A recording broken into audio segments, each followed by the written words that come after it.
¿Qué tal, amigos? Los saluda Enrique de su podcast Hispano Humano. En la serie Personajes de Chicago ofrecemos esta entrevista con una persona originaria del barrio de Pilsen. Esta entrevista ha sido traducida de inglés a español. Mi nombre es Elizabeth y mi pronombre es ella. Tengo un título de asociado en tecnología quirúrgica instrumentista. No tengo suficiente dinero, no quiero hablar de números específicos, pero creo que me pagan menos, un salario más bajo que otros. Nací en los años 70. Sí, eso nos clasifica desde 1969 hasta los 80. Creo que es la generación X. Soy una mezcla polaca, italiana, mexicana. Hablo un idioma, hablo inglés. No, mi generación no son inmigrantes, ni la generación de mi mamá, ni mis abuelos, porque mis bisabuelos de ambos lados de mi familia emigraron aquí. Bueno, soy un producto del sistema de escuelas públicas de Chicago. Fui a una escuela privada para el jardín de infantes y luego quise estar con mis hermanos en la escuela pública, así que me transfirieron a una escuela pública que estaba un poco más cerca de mi casa y entré en el sistema de escuelas públicas de Chicago. Bueno, creo que ahora vemos la apertura de tantas escuelas charter y escuelas privadas. Cuando estaba en el sistema de escuelas públicas de Chicago, no había suficientes aulas,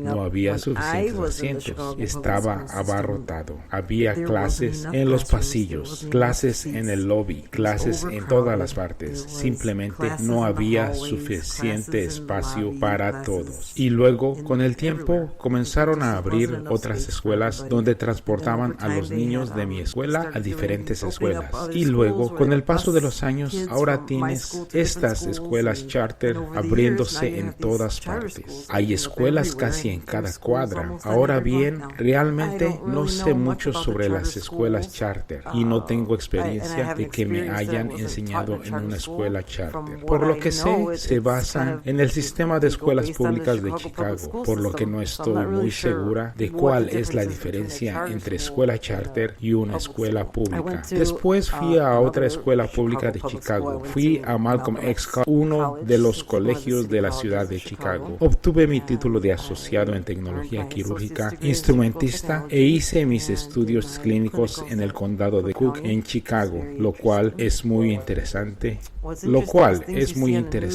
Una cosa que recuerdo es haber visto un montón de cinta amarilla alrededor. De un auto con la ventana quebrada, y cuando llegué al piso clínico, la sala en la que estaba operando a uno de los ocupantes del vehículo y el otro ocupante había fallecido por sus lesiones. Pero es muy interesante ver la urgencia de una situación traumática. Bueno, antes de ser técnica quirúrgica, era técnica de atención al paciente, y lo interesante era que si veías las noticias antes de ir a trabajar y había un gran incendio o un gran accidente y estaban transfiriendo pacientes, sabías qué clase de noche ibas a tener cuando llegaras al trabajo. Por lo que es muy interesante ver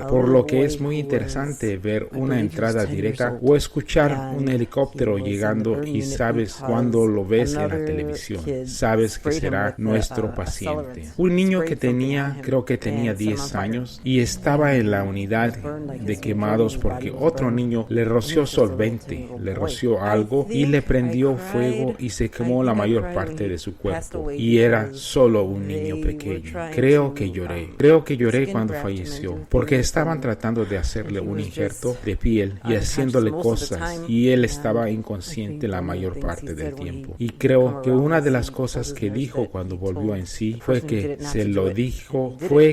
le dijo a la persona que lo hizo: no lo hagas, y él lo hizo. Y creo que su familia familia estaba aquí indocumentada y tenía miedo de hablar. Entonces no pudieron dar una historia completa. Tomó mucho tiempo sacar la historia de lo que pasó a este niño y los padres simplemente tenían miedo de hablar, lo cual es triste que tienes un niño en las unidades de cuidado intensivo y luego te sientes impotente, que no tienes voz. Sientes que ni siquiera tienes permitido hablar de ello. Entonces sufrieron 2 veces y fue triste porque él estaba sobreviviendo y no sabes qué tipo de vida tendría. Esta entrevista, amigos de Hispano Humano, su podcast, continuará en el próximo episodio. Hasta pronto. Yo soy Enrique Pérez.